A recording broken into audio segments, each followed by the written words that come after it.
وارثین انبیاء ہمارے علماء، ہو کبھی درپیش جو کوئی مسئلہ، پوچھ لیں حاضر ہوں ہم ان کی بارگاہ۔ الحمد للہ رب العالمین والصلاة والسلام علی سید المرسلین، اما بعد فاعوذ باللہ من الشیطان الرجیم، بسم اللہ الرحمن الرحیم۔ الصلاة والسلام علیک یا رسول اللہ وعلی آلک واصحابک یا حبیب اللہ، الصلاة والسلام علیک یا نبی اللہ وعلی آلک واصحابک یا نور اللہ۔ مدنی چینل کے ناظرین، پروگرام دارالافتاء اہل سنت میں آپ کو خوش آمدید کہتے ہیں، مرحبا کہتے ہیں۔ اللہ پاک ہم سب کے علم میں برکتیں عطا فرمائے، اور جو کچھ ہم سیکھیں سمجھیں، رب کائنات ہم سب کو اس پر عمل پیرا ہونے کی توفیق عطا فرمائے۔ ابتداً درود پاک کی فضیلت ہمارے پیارے نبی صلی اللہ علیہ وآلہ وسلم کا فرمان عظمت عالی شان ہے،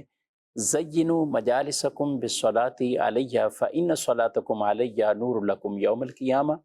اپنی مجلسوں کو مجھ پر درود پڑھ کر آراستہ کرو، کہ تمہارا مجھ پر درود پڑھنا قیامت کے دن تمہارے لیے نور ہوگا۔ صلو علی الحبیب صلی اللہ تعالی علی محمد صلی اللہ علیہ وآلہ وسلم، صلاۃ و سلام علیک یا سیدی یا رسول اللہ۔ ہمارے مہمان مفتی جمیل صاحب ہیں، حضرت آپ کو خوش آمدید کہتے ہیں۔ کیسے مزاج کرام؟ الحمدللہ علی کل حال۔ بڑھتے ہیں ویڈیو سوالات۔ میرا نام سید حمزہ علی ہے۔ مفتی صاحب سے میرا آج کا سوال ہے کہ غیر باپ کو باپ پکارنا کیسا ہے، رہنمائی فرما دیں۔ غیر باپ کو باپ پکارنا۔ بسم اللہ الرحمن الرحیم۔ اگر جو شخص کسی کی اولاد میں سے نہیں ہے، یعنی جو اس کے حقیقی والد ہیں، ان کے بجائے یہ اپنے آپ کو ولدیت کے اعتبار سے کسی اور کی طرف منسوب کرنا، یعنی نسب میں تبدیلی لانا، یہ جائز نہیں ہے۔ باقی باپ کا جو لفظ ہے یہ عمومی اعتبار سے جو حقیقی والد ہیں ان کے علاوہ چچا پر، دادا پر، اور اس طرح جو سرپرست ہوتے ہیں جنہوں نے پالا ہوتا ہے، تو لفظ باپ یہ عام طور پہ اس پہ بھی عرفاً بولنے میں آ جاتا ہے۔ ابو بھی کہہ دیتے ہیں، ابو بھی کہہ دیتے ہیں، تو پپا بھی کہہ کئی گھروں میں جو بہو ہوتی ہیں تو وہ بھی اپنے سسر کو ابو کہہ کر اور دیتی ہیں، اپنی ساس کو امی کہہ کر۔ کہتی ہیں۔ تو یہ ابو یا امی جو اپنے ساس سسر کو کہنے کا عمل ہے، اسی طرح داماد بھی اپنے ساس سسر کو ابو امی کا لفظ کہہ دیتا ہے۔ بعض خاندانوں میں یہ سلسلہ چل رہا ہے، تو اس سے وہ نسب کی تبدیلی مقصود نہیں ہوتی صحیح، کہ اپنے حقیقی والد سے اپنا نسب منقطع کر کے غیر والد کی طرف اپنے آپ کو منسوب کرنا بطور نسب، یہ والا عمل تو ناجائز ہے۔ لیکن جو عرفاً ہمارے ہاں پہ والد کے علاوہ دیگر افراد پر بھی ابو امی یا باپ کا لفظ بولنے میں آ جاتا ہے، تو اس میں حرج نہیں ہے۔ مجازاً حقیقی والد کے علاوہ چچا اور دادا وغیرہ کے لیے یہ لفظ استعمال ہوتا ہے، جیسے کہتے ہیں نا آبا و اجداد، تو آبا یہ جمع ہے اب کی، عربی زبان کا لفظ ہے، اور اس کا مطلب ہوتا ہے باپ۔ تو کسی کے جو حقیقی والد ہیں وہ تو ایک ہی ہوتے ہیں، لیکن آبا یہ جمع کا لفظ استعمال ہوتا ہے، تو مراد یہاں پر یہ ہوتی ہے کہ باپ، چچا، دادا، تایا، پردادا، دادا، پردادا، یہ سب۔ تو یہ ایک عرفاً اس طرح کا استعمال ہے، اور یہی وجہ ہے کہ حضرت ابراہیم علیہ نبی جنا علیہ صلاۃ والسلام کے حوالے سے قرآن پاک میں آزر جو آپ کے خاندان کا ایک فرد تھا، اس کی طرف آپ کی جو نسبت کی گئی اور آپ کے جو الفاظ ہیں اس طرح کے، وَإِذْ قَالَ إِبْرَاهِيمُ لِأَبِيهِ، کہ ابراہیم نے اپنے باپ۔ اب عربی زبان میں جو لفظ اب یا ابو یا ابی استعمال ہوتا ہے تو یہ باپ کے لیے استعمال ہوتا ہے، اس میں چچا، دادا، ان کے لیے بھی اس کا اطلاق ہوتا ہے، لیکن حقیقی طور پہ جو والد ہوتے ہیں ان کے لیے اب کے علاوہ والد کا لفظ بھی استعمال ہوتا ہے، اور والد یا والدہ یہ وہ الفاظ خاص ہیں جن سے آدمی پیدا ہوا ہوتا ہے، تو جن سے اولاد یعنی باقاعدہ پیدا ہوا ہے، جو اس کے حقیقی والد ہیں اس کے لیے والد کا لفظ، اور والدہ جن سے یہ پیدا ہوا ہے تو ان کے لیے والدہ استعمال ہوتا ہے۔ لفظ اب یہ والد اور چچا تایا ان کے لیے بھی استعمال ہو سکتا ہے۔ تو یوں جو سائل محترم کا سوال ہے کہ والد کے علاوہ جو اپنے باپ ہیں ان کے علاوہ کسی اور کے لیے باپ کا لفظ استعمال ہو سکتا ہے یا نہیں، تو باپ کا لفظ تو استعمال ہو سکتا ہے، لیکن اس کو نسب کی تبدیلی کے طور پہ اگر کوئی استعمال کرنا چاہتا ہے، یعنی مثال کے طور پہ یہ کسی خاص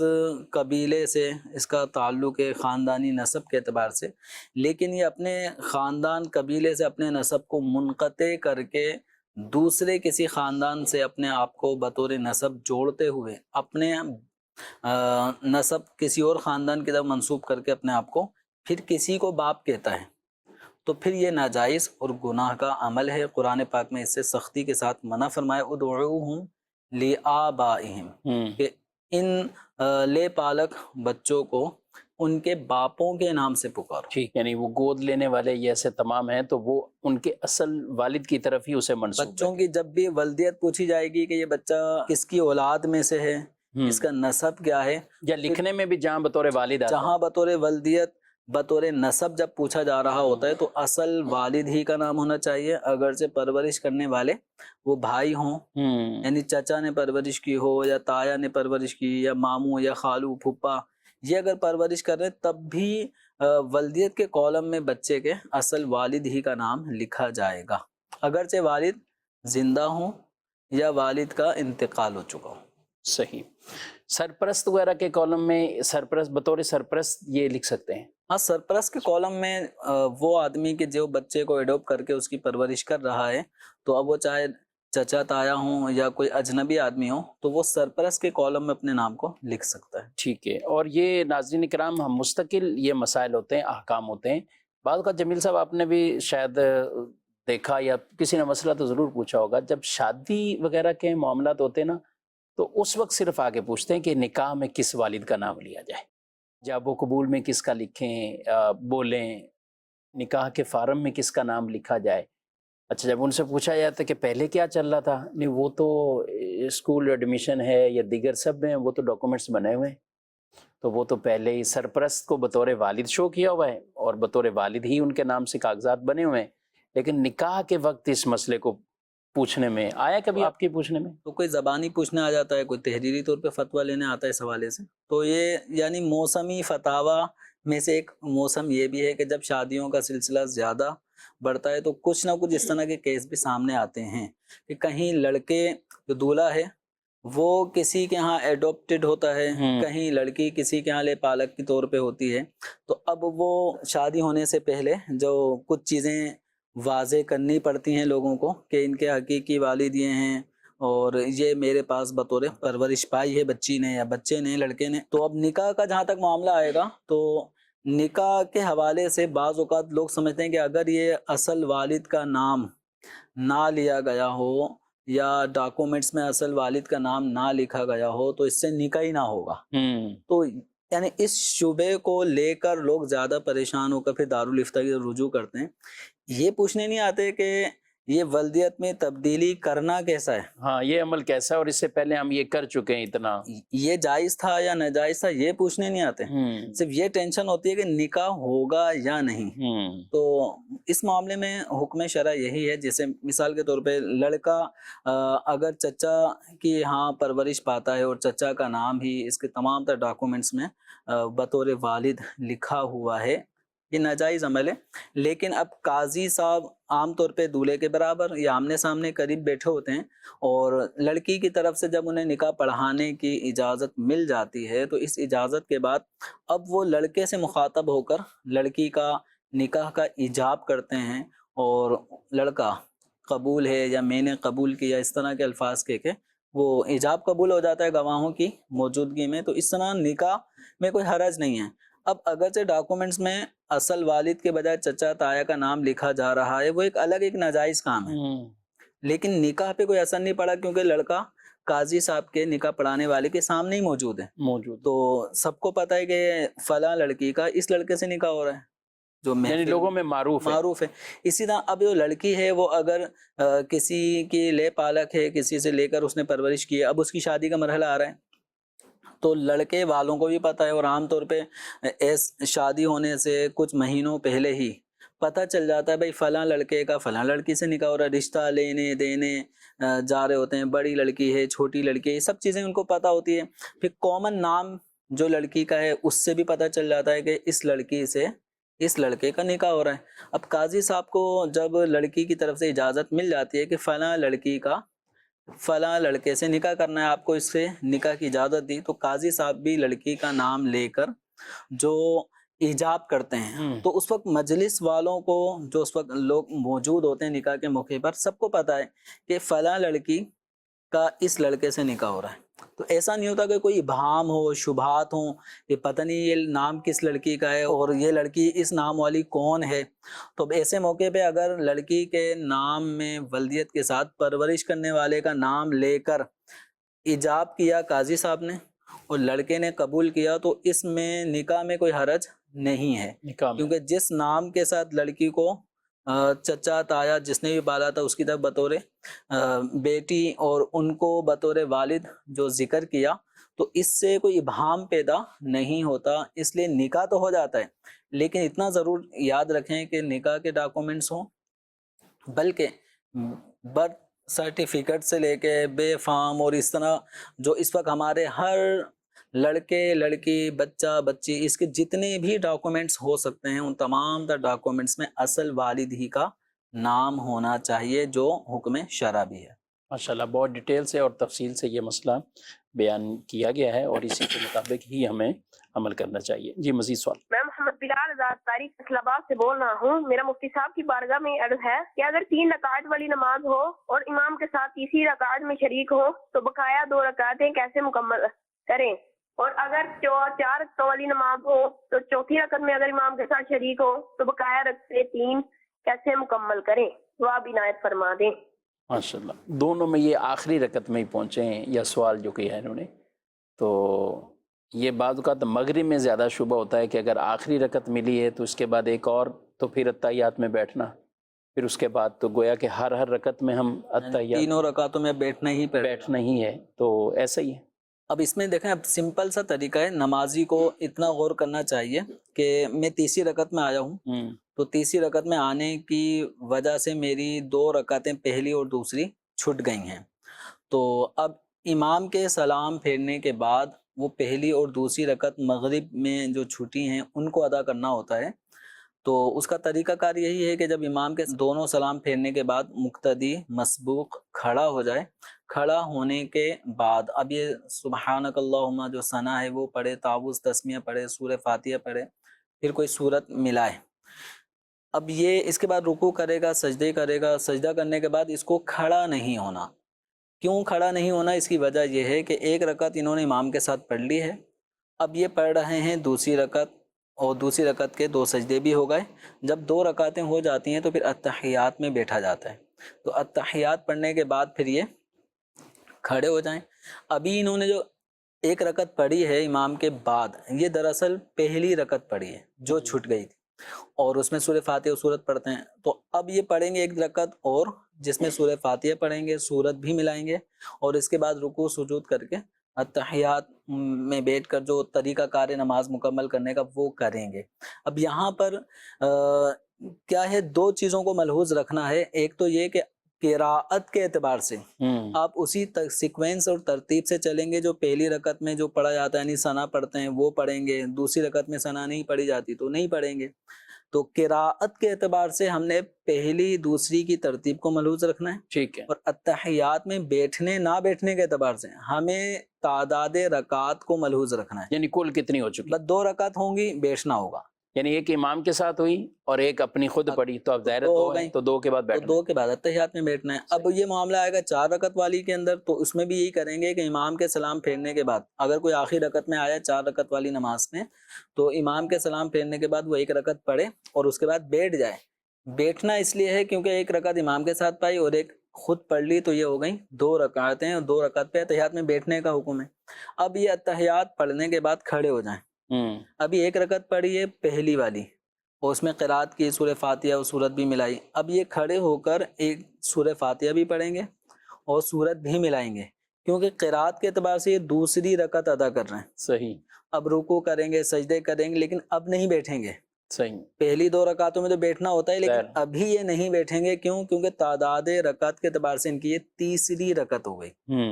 تو اب یہ کھڑے ہو جائیں گے 2 سجدے کرنے کے بعد، اور اب چاہیں تو سورہ فاتحہ پڑھ کے رکوع کر لیں، چاہیں تو سورت ملا لیں، کیونکہ اب واجب نہیں ہے، کیونکہ یہ تیسری رکعت پڑھ رہے ہیں اور تیسری رکعت میں سورہ فاتحہ پڑھنا بھی واجب نہیں اور اس کے بعد سورت ملانا بھی واجب نہیں، لیکن بہتر ہے سورہ فاتحہ پڑھ لیں۔ اب چونکہ اکیلے ہیں تو بہتر ہے سورت بھی ملا لیں، مستحب اور اس مستحب ہے، تو اب یہ پھر اپنی چوتھی رکعت مکمل ادا کر کے نماز کمپلیٹ کر لیں۔ ٹھیک ہے، ماشاءاللہ۔ کچھ میسیجز کی طرف بڑھتے ہیں۔ ایک میسیج ہے لیکن پورا ٹاپک ہی دے دیا، کہہ رہے ہیں کہ مفتی صاحب سود کی تعریف بھی بیان کر دیں، امثلہ بھی بیان کر دیں۔ سود کا معنی ہوتا ہے نفع۔ ہوں اب یہ نفع وہ ہے کہ جسے شریعت مطہرہ نے حرام قرار دیا ہے۔ احل اللہ البیع وحرم الربا، کہ اللہ تعالیٰ نے خرید و فروخت کو حلال فرمایا اور سود کو حرام۔ اب سود کی تعریف انہوں نے پوچھے تو سود یہ ہے کہ جب دو شخصوں کے مابین کوئی لین دین والا عقد ہو، ٹھیک ہے، اور اس معاہدے کے درمیان کچھ پروفٹ، کچھ نفع، ایسا شرط لگا دی جائے، مشروط ہو جائے کہ جس نفع کا عوض کوئی بھی نہ ہو، ٹھیک ہے۔ اب مثال کے طور پہ ایک آدمی قرض، یعنی یہ ایک فقہی تعریف فقہی اعتبار سے اور تعریف ہے، ہر ان کے کلمات میں جو قیودات ہیں وہ تو یعنی کسی معاہدے میں، عقد میں ایسا نفع کہ جو نفع مشروط ہو، اس کو ضروری قرار دیا گیا ہو اور وہ عوض سے خالی ہو، اس کو کہتے ہیں سود، ربا، اور یہ حرام ہے۔ اب اس کی مثال سمپل یہ ہے کہ ایک آدمی کسی کو 1,00,000 روپے بطور قرضہ دیتا ہے، صحیح، اور 1,00,000 روپے کے بدلے میں وہ مطالبہ کرتا ہے کہ واپسی پر 1,10,000 روپے لوں گا۔ اب 1,00,000 روپے کے اگینسٹ تو 1,00,000 روپے ہو گئے، جب واپسی ہوں گے تو 1,00,000 روپے کے بدلے میں، عوض میں تو 1,00,000 واپسی کرنے ہیں قرض کی ادائیگی کرتے وقت، لیکن اب یہ جو 10,000 روپے ایک وہ پروفٹ ہے، نفع ہے، جس نفع کو اگر ہم سامنے دیکھیں تو یہ اس معاہدے میں شرط لگائی گئی ہے، بھائی 1,00,000 روپے آپ کو دیے ہی اس شرط پہ جا رہے ہیں کہ آپ 10,000 روپے اضافے کے ساتھ پلٹائیں گے۔ صحیح۔ اب وہ جو 10,000 روپے ہیں اس کے عوض جو قرض لینے والا تھا، پہل جس نے کی قرض کے طور پہ رقم لی، اس کو کیا ملا؟ کچھ بھی نہیں ملا۔ 1,00,000 روپے کے بدلے میں 1,00,000 روپے وہ ادا کر دیے اس نے برابر، لیکن یہ 10,000 روپے ہیں، یہ نفع ہے اور اس کے مقابل میں کوئی چیز نہیں ہے، یہ نفع عوض سے خالی ہے اور معاہدے کے اندر مشروط ہے، لہذا یہ ناجائز ہوا۔ اچھا، اسی طرح جو ہمارے ہاں پہ معروف ایک صورت سود کی یہ بھی چل رہی ہوتی ہے کہ ایک آدمی کو چاہیے 5,00,000 روپے قرضہ، اب وہ 5,00,000 روپے قرضے کے اگینسٹ میں اپنا مکان گروی رکھوا دیتا ہے کسی کے پاس کہ آپ 1 سال تک یہ مکان میں آپ کو گروی دیتا ہوں۔ تو جہاں تک رہن اور گروی کا تعلق ہے، شرعی اعتبار سے یہ ایک جائز عقد ہے، لیکن اس جائز عقد میں بھی ایک سودی شک شامل ہو جاتی ہے۔ وہ کیا ہے کہ آپ 1 سال تک 5,00,000 روپے مجھے قرض دے دو، میں اپنا مکان آپ کو گروی دیتا ہوں، اتنی بات تو ٹھیک ہے، صحیح۔ اچھا، جب یہ سال پورا ہوگا یہ 5,00,000 روپے دے گا اور مکان واپسی لے لے گا، اپنے قبضے میں لے لے گا، اتنا ٹھیک ہے، لیکن یہ جو 5,00,000 روپے جس نے بطور قرضہ دیا وہ یہ شرط لگاتا ہے کہ بھائی 1 سال تک تو پھر مجھے تو کچھ بھی نہیں ملا، اب میں آپ کے مکان کو کرائے پہ چلاؤں گا، ٹھیک ہے، یا خود رہوں گا، فائدہ اٹھاؤں گا، اس میں رہوں گا، خود رہ کر یہ جو رہائش کی منفعت ہے اس کے میں آپ کو کوئی پیسے نہیں دوں گا، کوئی اجرت نہیں، کوئی کرایہ نہیں، 1 سال تک میں اس میں فری میں رہوں گا، یا 1 سال تک میں اس کو کرائے پہ دے کر جو بھی کرایہ آئے گا وہ کرایہ میں حاصل کروں گا۔ تو اب یہ جو 5,00,000 روپے کے بدلے میں تو 5,00,000 روپے واپسی ہو رہے ہیں، لیکن یہ جو مکان میں فری میں رہائش رکھنا اور کرایہ نہ دینا، یا مکان کرائے پہ دے کر اس کا سارا کرایہ، یہ 5,00,000 روپے قرض جس نے دیا ہے وہ کہے گا جب تک آپ 5,00,000 مجھے واپسی نہیں کرو گے اس وقت تک میں کرایہ کھاتا رہوں گا، تو یہ جو کرائے کے ذریعے منفعت اٹھانا ہوا یا مکان میں رہائش رکھ کر جو منفعت اٹھانا ہوا، یہ ایسے منفعت اور ایسی پروفٹس ہیں کہ جن کے اگینسٹ کوئی رقم نہیں ہے، کوئی عوض نہیں ہے، یہ عوض سے خالی اور عقد رہن میں مشروط نفع ہے اور سود ہے، اور یہ سود ہے۔ یہ بھی ایک عام طور پہ لوگ یہی سمجھیں گے یہ تو رہن ہے اور گروی ہم نے لیا اور مکان رکھا ہے، مکان ایسی فارغ پڑا ہے، فارغ پڑا فائدہ ہی اٹھا لو، فائدہ ہی اٹھا لوں۔ تو اب یہ ہے کہ اگر یہ عقد میں مشروط ہوگا نفع کہ آپ اس مکان میں مجھے رہائش بھی دیں گے، میں رہوں گا، جب تک آپ قرض واپسی نہیں کریں گے میں فری میں رہوں گا. تو یہ جو فری میں رہنے والی جو مشروط صورت ہے، نفع ہے، یہ ناجائز ہے. اچھا، اب اسی طرح اور بھی ہم اگر اس کی مختلف شکوں پہ بات کرتے جائیں تو مارکیٹ میں اندر کئی ایسی چیزیں ہیں کہ جس کے اندر وہ معاملہ بظاہر نارمل لگ رہا ہوتا ہے لیکن حقیقتاً وہ سود کی طرف جا رہا ہوتا ہے. بھاری ایڈوانس دے دیا، کرایہ معمولی رکھ دیا، ایڈوانس نارمل ₹1,00,000 چل رہا ہے، 1.5 لاکھ چل رہا ہے، وہاں پہ 20 لاکھ دے دیا، 40 لاکھ دے دیا. مکان کا کرایہ کتنا؟ ₹500. اب وہ اپنے طور پہ مطمئن ہوتے ہیں کہ ہم نے کرایہ تو رکھا ہوا ہے، کرایہ ہم نے 500 رکھا ہوا، ہماری مرضی 300 لے لیں، 200 لے لیں. تو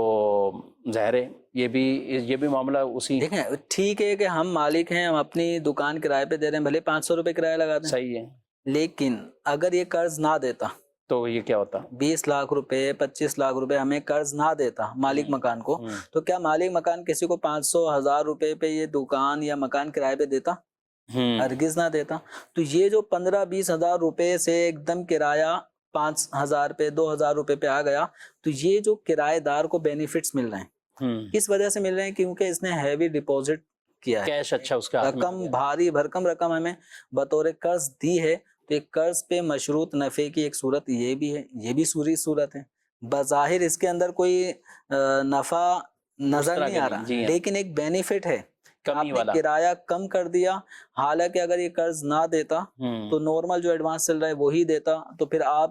عرف عام کے مطابق جو مارکیٹ ویلیو کرائے کی بنتی ہے وہی لیتے، ₹1 بھی کم نہ کرتے. تو یہ جو کمی، یہ جو احسان کی صورت نظر آ رہی ہے، یہ پیچھے اس کے وہ یہ قرض ہے. اور حدیث مبارکہ میں کلو قرض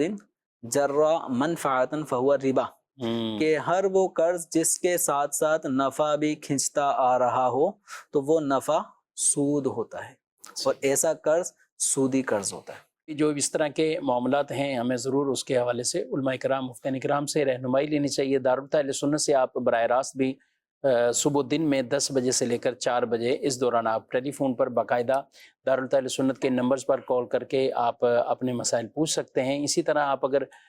کسی ایسے بڑے شہر میں رہتے ہیں جہاں پر دارالفتہ اہل سنت کی باقاعدہ شاخ موجود ہے، اور پاکستان میں الحمدللہ کئی شہر ہیں، شہر کراچی ہے، حیدرآباد ہے، لاہور ہے، فیصل آباد ہے، سرگودا، ملتان، گجرانوالہ،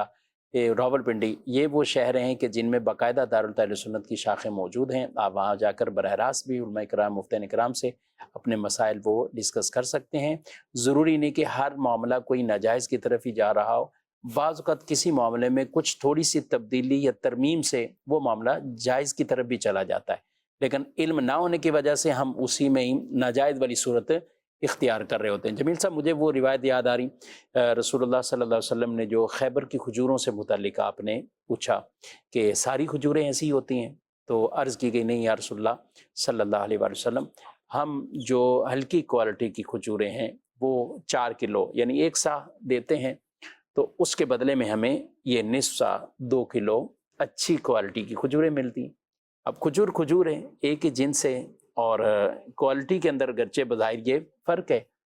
یعنی ایک طرف سے زیادہ دی جاتی اور دوسری طرف سے کم، تو یہ معاملہ وہی سود کی طرف. کھجور کو کھجور سے بدلنا ہے تو برابر کھجور اگر یہ ہے تو یہ نقد بھی سودا ہو اور برابر ہو. تو آپ صلی اللہ علیہ وسلم نے انہیں ارشاد فرمایا کہ تم اپنی جو کھجوریں ہیں وہ دراہم کے بدلے میں انہیں بیچ دو،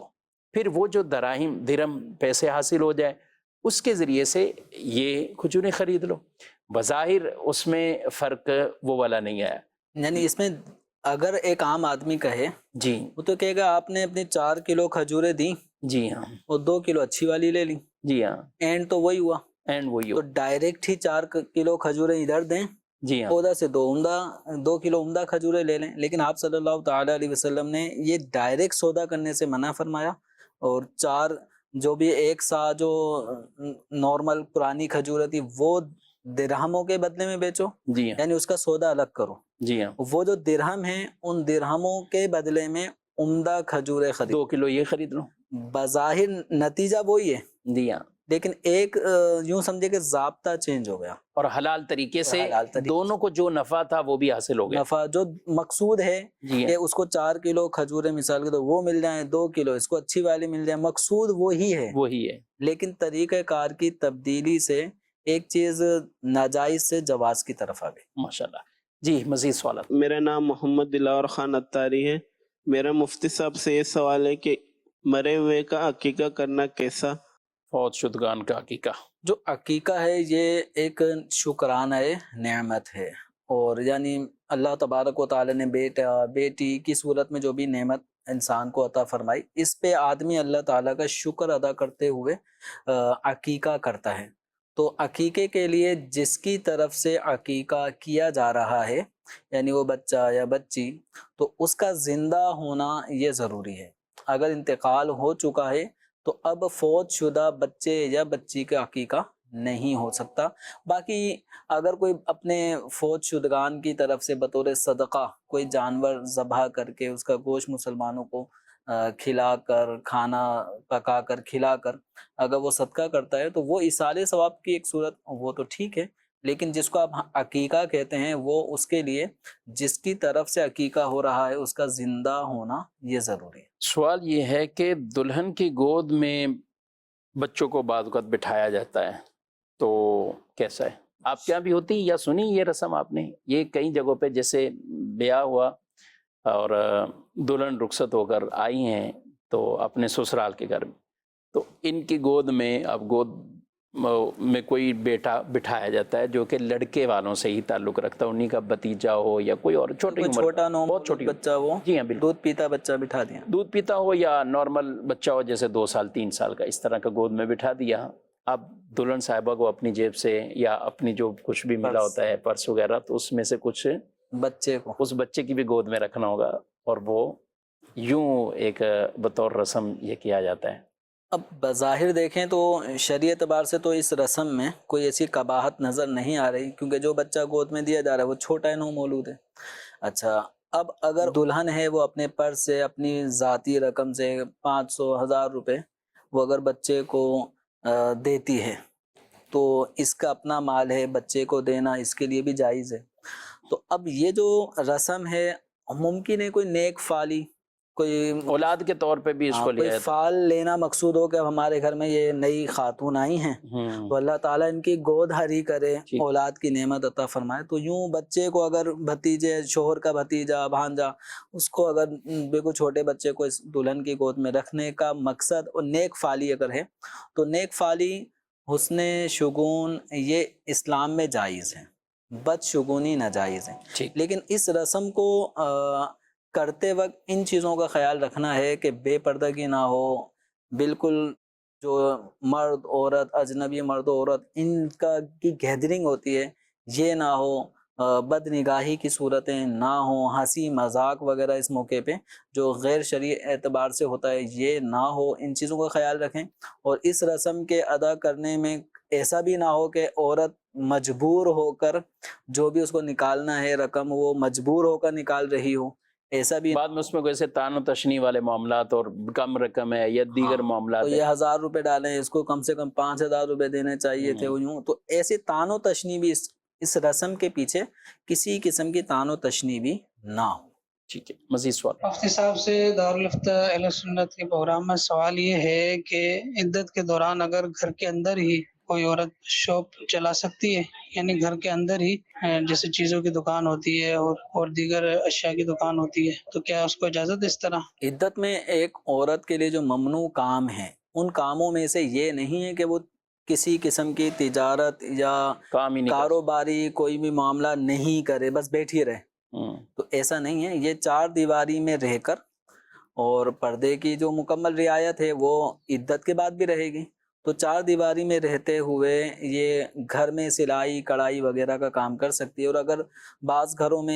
گھروں کے اندر ہی کوئی بچوں کی چیزوں کے حوالے سے کوئی چھوٹی موٹی سی دکان کھول دی جاتی ہے، یا گھر کے اندر ہی کوئی تھوڑا سا بڑے پیمانے پر، زیادہ نہیں، عام طور پہ گھروں میں جو دکان ہوتی ہیں وہ کوئی زیادہ لاکھ والی نہیں ہوتی، چند 1,000 روپے پہ مشتمل ساز و سامان والی دکان اگر کوئی عورت چلاتی ہے تو اب اس کو یہ کہ لین دین کرتے وقت پردے کی رعایت کرنی ہوگی. جب اس گلی محلے کی اس طرح کی دکانوں میں اجنبی آدمی بھی آ کے ساز و سامان لیتے ہیں، کچھ لڑکے ہیں جو اب بالغ ہو چکے ہیں، اب ان سے بھی ایک عورت کا پردہ ہوتا ہے، تو اب یہ پردے کی رعایت کرتے ہوئے ایک عورت گھر کی چار دیواری میں رہ کر کوئی بھی ذریعہ معاش اختیار کر سکتے ہیں۔ ٹھیک ہے۔ اور عام طور پہ اگر کوئی ایسا بالفرض پردے کی رعایت والا اور گھر کے اندر ہی کوئی کام کا آ جائے، یہ تو دکان کے انہوں نے پوچھا، کوئی اور کام ہے، کسی کو کر کے دے دیا، سلائی کر کے دے دی، اس طرح کے اور یہ کام ہے، تو عدت میں یہ کمانا یا یہ چیزیں تو کوئی منع نہیں ہے؟ یہ بالکل منع نہیں ہے، یعنی ہاتھ پہ ہاتھ رکھ کے بیٹھنے کا نام یہ نہیں ہے کہ عدت میں کوئی عورت کچھ بھی نہیں کر سکتی۔ وہ اپنے گزر اوقات کے لیے، اپنے بچوں کے لیے وہ جائز طریقہ کار ذریعہ معاش کا اختیار کر سکتی ہے۔ کر سکتی ہے۔ بعض لوگ اس میں بہت زیادہ سختی، یعنی عدت اور اعتکاف میں فرق نہیں شاید کر پاتے۔ وہ جیسے اعتکاف کو بھی ایک سائڈ پہ بیٹھنا ہے جی اور پردہ لگ گیا یا کمرے میں تو اب اس کے باہر بھی نہیں، تو اس طرح عدت والے کو بھی اسی پر ہی قیاس کرتے ہوئے کہ وہ گھر کے نہ باہر آئے، نہ کچن میں آسمان نہ دیکھ، آسمان نہ دیکھے، یا آسمان اس کو نہ دیکھے، نیلی چھت کے نیچے نہ آئے، تو اس طرح کی کچھ قیودات ایسی وہ لگا لیتے ہیں، تو ان کا بھی ہمیں خیال کرنا چاہیے۔ عدت کے بھی لوگ مسائل پوچھتے ہیں، حالانکہ پردے کا بیسک تو عدت سے یوں تعلق نہیں ہے، لیکن پوچھا یہ عدت کے وقت ہی جاتا ہے۔ حتیٰ کہ یعنی ایک یوں سمجھ تعجب ہوتا ہے، سوال کرنے میں یوں بھی کریں گے کیا بھتیجا اپنی پھوپھی کے پاس جا سکتا ہے پھوپھی عدت میں؟ ہاں، کیا بھانجا خالہ سے مل سکتا ہے؟ داماد کا بھی پوچھتا، داماد کا بھی پوچھتے ہیں کیا داماد جا سکتا ہے، وہ ابھی ان کی جو وہ ساس عدت میں ہے؟ تو جو محارم ہو گئے یا جو محارم پہلے ہی سے ہیں، یعنی بھتیجے، بھانجے، بھائی، چچا، تایا، ماموں، یہ پہلے سے ہی محارم ہوتے ہیں، اور جو داماد ہوتا ہے یا سسر ہوتے ہیں تو یہ محارم بن جاتے ہیں، تو اس صورت میں عدت کے اندر ان سے پردہ نہیں ہوتا۔ باقی جن سے پردہ شریعت مطہرہ نے لازم کیا ہے اس کا تعلق عدت کے ساتھ خاص نہیں ہے۔ بعض عورتیں عدت کے زمانے میں تو پردہ بڑے اہتمام کے ساتھ کر رہی ہوتی ہیں کہ وہ دیور جیٹھ وغیرہ سے بھی مرتب پردہ کرتی ہیں، اسی طرح بہنوئی سے بھی پردہ ہوتا ہے، سب کچھ ہوتا ہے، لیکن جیسے ہی عدت کا پیریڈ گزرا، 4 مہینے 10 دن ہوئے، بیوہ کی عدت پوری ہوئی اور اس نے پھر دوبارہ سے وہی جن سے پہلے بے پردگی ہوتی تھی وہی دوبارہ بے پردگی کی روٹین پہ آ جاتی ہے، حالانکہ پردے کا حکم عورتوں کے لیے مکمل تا حیات ہی ہے۔ اس کے لیے کوئی ایسا نہیں کہ اتنے عرصے تک پردہ ہے اس کے بعد پھر آپ ریلیکس ہو جائیں۔ ٹھیک، ایک سوال ہے کہ مفتی صاحب، جب لوگ کہتے ہیں اور اللہ پاک کے بارے میں کہ اللہ پاک جو ہے وہ شرک سے زیادہ قریب ہے، پھر اولیاء کرام سے کیوں مانگا جاتا ہے؟ اولیاء کرام سے دعا کیوں کروائی جاتی ہے؟ مزار پر کیوں مانگتے ہیں؟ کیا کہیں گے آپ؟ بالکل بلا شبہ اللہ تبارک و تعالی ہماری شہرت، ہماری جان سے بھی زیادہ قریب ہے ہم سے، لیکن اللہ تبارک و تعالی ہی نے حکم دیا ہے یا ایھا الذین آمنوا اتقوا اللہ وابتغوا الیہ الوسیلہ، کہ اے ایمان والو اللہ تبارک و تعالی سے ڈرو اور اس کی جانب وسیلہ اور ذریعہ اختیار کرو۔ اب یہ جو وسیلہ ہے، نماز بھی ایک وسیلہ ہے، اسی طرح اللہ تعالیٰ کے جو نیک بندے ہیں وہ بھی وسیلہ ہیں، اور وسیلے کا جو ذکر ہے قرآن پاک میں بھی موجود ہے، وَكَانُوا مِن قَبْلُ يَسْتَفْتِحُونَ عَلَى الَّذِينَ كَفَرُوا، کہ جو اہل کتاب تھے وہ نبی پاک صلی اللہ تعالیٰ علیہ وسلم کی تشریف آوری سے پہلے جب ان کا دشمنوں سے مقابلہ ہوتا تو اللہ تعالیٰ کی بارگاہ میں حضور کے وسیلے سے فتح و نصرت کا سوال کیا کرتے تھے۔ فَلَمَّا جَاءَهُم مَّا عَرَفُوا كَفَرُوا بِهِ، تو جب آپ صلی اللہ تعالیٰ علیہ وسلم تشریف لے آئے تو پھر آپ صلی اللہ تعالیٰ علیہ وسلم کا انکار کر بیٹھے۔ اسی طرح تو یہ وسیلہ جو سابقہ امت تھی، اللہ تعالیٰ ان کے اس وسیلے کے عمل کو قرآن پاک میں ذکر فرما رہا ہے، تو یہ وسیلہ اختیار کرنا جائز۔ حضرت سیدنا یوسف علیہ السلام نے اپنے والد ماجد کی جب بینائی کی شکایت سنی کہ بصارت میں کچھ فرق پڑا ہے، تو اپنا کرتا اپنے بھائیوں کو دیا کہ جاؤ اور میرے والد کی اوپر ڈال دینا، تو جب اوپر ڈالیں گے تو ان کی آنکھیں روشن ہو جائیں گی۔ تو یہی ہوا کہ حضرت سیدنا یعقوب علیہ السلام جن کی بینائی کو ایک عرصہ گزر چکا تھا، متاثر ہو چکی تھی، لیکن جیسے ہی حضرت یوسف علیہ السلام کے پہنے ہوئے کرتے کو ان کے چہرے پہ ڈالا جاتا ہے تو ان کی بینائی درست ہو جاتی ہے۔ تو یہ کیا ہے؟ وسیلہ، ذریعہ۔ تو کیا اللہ کے نبی کو معلوم نہیں ہے کہ میں اللہ تعالیٰ سے دعا کروں گا کہ یا اللہ میری آنکھوں کو روشن فرما دے، تو وہ روشن نہیں کرے گا؟ ان کو بھی معلوم ہے کہ اللہ تعالیٰ ہی عطا فرمانے والا ہے، لیکن اللہ تبارک و تعالیٰ کسی چیز کے حصول کے لیے ذرائع بنا دیتا ہے۔ بالکل۔ تو اللہ کے جو ولی ہیں، نیک صالح ہوتے ہیں، لَإِن سَأَلَنِي لَأُعْطِيَنَّهُ، اللہ تعالیٰ نے اپنے محبوب بندوں کے بارے میں یہ فرما دیا حدیث قدسی میں کہ اگر یہ مجھ سے مانگے گا ضرور ضرور دوں، ضرور عطا کروں۔ ورنہ تو اللہ کا حکم عام ہے، اجیب دعوت الداعی اذا دعان، کہ ہر پکارنے والے کی پکار جب وہ مجھے پکارتا ہے میں اس کو جواب دیتا ہوں، ٹھیک ہے۔ اللہ تعالیٰ کا حکم ہے، لیکن اللہ تعالیٰ کی بارگاہ میں کچھ زبانیں ایسی ہوتی ہیں کہ جب ان کی زبان سے کچھ نکلتا ہے تو اللہ تعالیٰ ان کی زبان سے نکلے ہوئے مدعا کو پورا فرما دیتا ہے۔ سبحان اللہ۔ تو اولیاء کرام کی مزارت پہ جانا یا ان سے دعا کروانا یہ جائز، بلکہ حضرت عمر رضی اللہ تعالیٰ عنہ جب عمرے یا حج کے لیے جا رہے تھے تو سرکار دو عالم صلی اللہ علیہ وسلم نے ان سے فرمایا تھا کہ ہمیں اپنی دعاؤں میں بھولنا مت، اور یا اخی کہہ کر جو یہ میرے بھائی ہمیں اپنی دعاؤں میں مت بھولنا۔ تو جب سرکار دو عالم صلی اللہ علیہ وسلم اللہ کے پیارے رسول جب اپنے صحابی سے کہہ رہے ہیں کہ ہمارے لیے دعا کرنا، تو یہ ہمارے لیے ایک طریقہ ہے کہ ہم اللہ کے محبوب بندوں سے اپنے لیے دعا کروائیں۔ سبحان اللہ۔ اعلیٰ حضرت علیہ رحمہ نے بڑی پیاری بات ایک جگہ لکھی، فرمایا الیس اللہ بکاف عبدہ، کیا اللہ اپنے بندے کو کافی نہیں؟ یہ بھی اللہ کا فرمان ہے جی، اور یہی رب فرما رہا ہے وابتغوا الیہ الوسیلہ، اللہ کی طرف وسیلے کو تلاش کرو۔ یہی رب فرماتا ہے وَلَوْ أَنَّهُمْ ظَلَمُوا أَنفُسَهُمْ جَاءُوكَ، کہ اگر لوگ اپنی جانوں پر ظلم کر بیٹھیں اور اے محبوب آپ کے پاس آ جائیں، آپ کی بارگاہ میں آ جائیں، اور یہاں آ کر فَاسْتَغْفِرُوا اللَّهَ وَاسْتَغْفَرَ لَهُمُ الرَّسُولُ، یہاں آ کر اللہ سے معافی مانگیں، استغفار کریں، اور رسول ان کے لیے سفارش کر دیں، یہ بھی ان کے لیے استغفار کر دیں،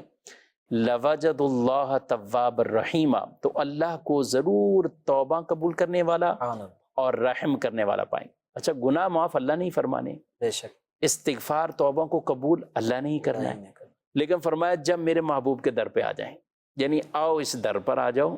اور یہاں آ کر اللہ سے معافی مانگیں تو اللہ تعالیٰ ان پر رحم فرمائے گا، توبہ قبول فرمائے گا۔ تو بات وہی ہے، حقیقی طور پر مالک و مختار مددگار اللہ رب العالمین کی ذات ہے، لیکن اللہ رب العالمین کی دی ہوئی طاقت سے ہی اللہ کے انبیاء کرام،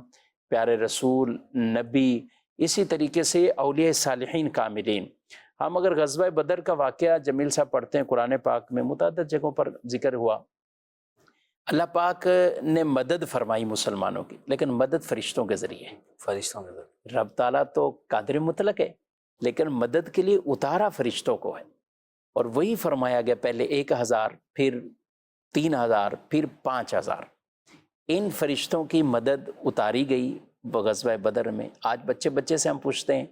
کہ غزوہ بدر میں کس نے مدد کی ہے، تو فرشتوں کی مدد آئی ہے، باقاعدہ جبریل امین علیہ السلام کے گھوڑے دوڑانے کی یہ آوازیں بھی صحابہ کرام علیہم رضوان، اور یہ فرشتوں کی مدد ہے۔ تو فرشتے بھی غیر اللہ ہیں، یعنی اللہ رب العالمین کی مخلوق ہیں، اللہ رب العالمین کے وہ خاص قرب والے بندے ہیں، فرشتے ہیں، یعنی غیر اللہ ہیں۔ تو اللہ نے فرشتوں کو یہ طاقت عطا فرمائی، اور ابھی بھی فرشتے ہماری مدد کے لیے آتے ہیں، فرشتے رزق تقسیم کرنے کے لیے آتے ہیں، فرشتے بارش برسانے والے بھی ہیں، فرشتے وہ بھی ہیں جو عرش کو تھامے ہوئے ہیں، فرشتے وہ بھی ہیں کہ جو لوگوں کی مشکلات کو دور بھی کرتے ہیں، فرشتے وہ بھی ہیں کہ جو محافل ذکر کے اندر آ کر لوگوں پر اپنی رحمت کے پروں کو وہ پھیلا دیتے ہیں اور ڈھانپ لیتے ہیں ان محفلوں کو بھی۔ تو فرشتوں کے ذریعے سے اللہ تعالیٰ نے ان کے ذمہ کئی ایسے کام لگائے، تو یہ دی ہوئی طاقت اللہ کی ہے۔ تو رب تبارک و تعالیٰ ہی مددگار ہے، اللہ کی عطا سے اس کے نیک بندے، اللہ کی عطا سے ایسی مقرب جگہیں رب تعالیٰ وہاں دعائیں قبول فرماتا ہے۔ حرم شریف جائیں، نماز پڑھتے ہیں، نماز تو پورا حرم ہے، وہ آپ کو لاکھوں لاکھ نیکیاں ہیں، مگر مقام ابراہیم پر خاص فرمایا گیا نا، طواف کے بعد اگر آپ کو جگہ میسر ہے تو مقام ابراہیم پر آپ 2 رکعت نماز پڑھیں۔ نسبت کی بات دیکھیں جمیل صاحب، نماز تو اللہ نے قبول فرمانی ہے، بارگاہ الہی میں سجدہ کرنا ہے، لیکن فرمایا جہاں میرے خلیل کے وہ قدم نقش ہیں، وَاتَّخِذُوا مِن مَّقَامِ إِبْرَاهِيمَ مُصَلَّى، انہیں مصلی بنا لو، نماز کی جگہ بنا لو۔ تو یہ نسبت کی باتیں ہیں، تو لہذا جہاں نسبت آ جاتی ہے، اللہ کے پیاروں کی نسبت آ جاتی ہے، تو انشاءاللہ ہماری وہ حاضریاں بھی قبول ہوں گی اور سب کچھ ہوگا اللہ کی طرف سے ہی، لیکن یہ ایک ذریعہ اور وسیلہ بن جاتے ہیں۔ اللہ تعالی ہم سب کو یہ عقائد درست طریقے سے سمجھنے والا بنائے اور اس پر استقامت بھی عطا فرمائے۔ الحمدللہ یہی انداز صحابہ کرام علیہ مردوان کا بارگاہ رسالت میں وسیلہ لے کے جاتے، حضور صلی اللہ علیہ وسلم کے مبارک روزے کو وسیلہ بناتے، آپ کی مبارک قبر مبارک سے اور آسمان کے درمیان وہ چھت سے چیزیں حال جو ہیں وہ ختم کرتے، تو اس کے ذریعے سے بھی بارش حاصل ہوئی۔ آپ صلی اللہ علیہ وسلم کی بارگاہ میں آ کے بارش کے لیے کہا گیا تو آپ خواب میں تشریف لائے، اور حضرت بلال مزنی رضی اللہ تعالیٰ عنہ سے کہا کہ حضرت عمر کو کہہ دو کہ بارش ہوگی، اور ایک نصیحت بھی فرمائی۔ تو یہ سب وسیلے ہی ہیں، صحابہ کرام بھی اس پر عمل پیرا ہیں، اور آج تک امت کا الحمدللہ اس پر اجماع ہے، اور بہت بکثرت سے ہمارے علماء نے اس پر کتابیں بھی لکھی ہیں۔ اللہ تعالی ہم سب کو درست طریقے سے ان کو سمجھنے کی توفیق عطا فرمائے، اور انہی عقائد اہل سنت والجماعہ پر ہم سب کو استقامت عطا فرمائے۔ ہمارے پروگرام کا وقت اپنے اختتام کو پہنچا ہے، آپ سے اجازت چاہتے ہیں، فی امان اللہ۔ وارثین انبیاء ہمارے علماء، ہو کبھی درپیش جو کوئی مسئلہ، پوچھ لیں حاضر ہوں ہم ان کی بارگاہ۔